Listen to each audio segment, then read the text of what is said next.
to find ways to help foreign banks, foreign entities, and I'm looking here at the note that my staff prepared for me that Harley Davidson, McDonald's, GE, Verizon, Toyota, and yet I've got people in my district saying that I go to the local banks and I can't get any loans and my credit has always been good.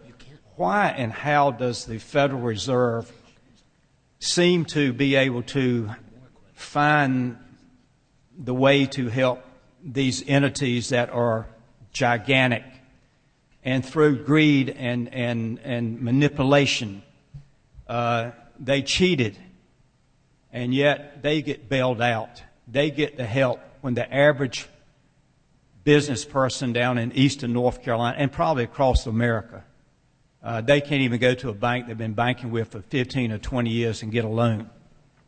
And yet, here we are at the Federal Reserve looking at those foreign banks who might need some help, or these corporations that might need some help.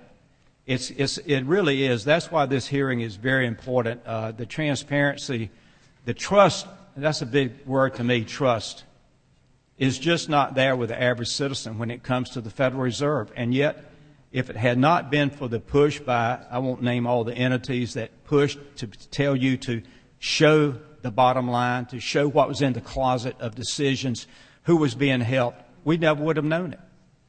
And yet, I know you gentlemen are attorneys, and you're probably not at the position where the person ought to be here that ought to be put hand on a Bible to tell the truth to the American people. That's my concern, is how do we build the confidence of the American people when we see what has happened at the Federal Reserve?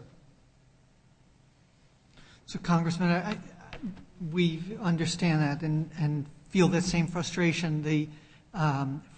The programs that were designed and implemented by the Federal Reserve during the financial crisis were not designed to aid big companies for the sake of aiding big companies. The programs that we designed, for example, the TALF program that we designed, was designed to pass money and credit and liquidity onto the American people. So, for example, the TALF resulted in 3 million more auto loans during the crisis than would have occurred, 1 million more student loans, almost 1 million small business loans.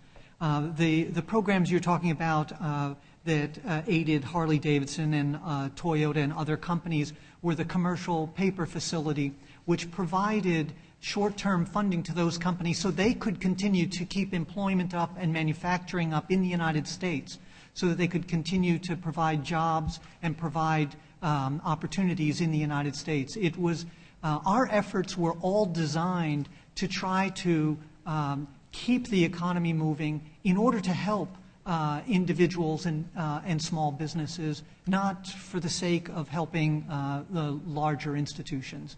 And I understand that there's a different perception.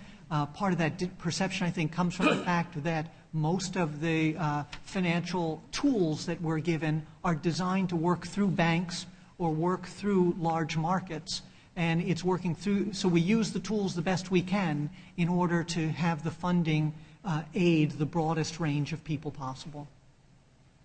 Well, I guess, Mr. Chairman, I know my time's about up, but I guess in a way that if it had not been for these Bloomberg and Wall Street Journal and all these raising the questions, doing the investigation, I don't know if we'd be having this hearing today. I don't know. I thank the gentleman. I yield 5 minutes to Ms. Maloney from New York.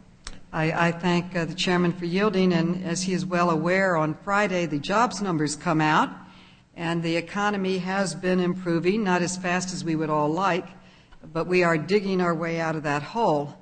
And now that we have the benefit of hindsight, and we are slowly recovering from the financial crisis of 2008, I know that some have taken the position, a position that I do not agree with, but they've taken the position that the Fed's lending during this time actually helped contribute to the crisis.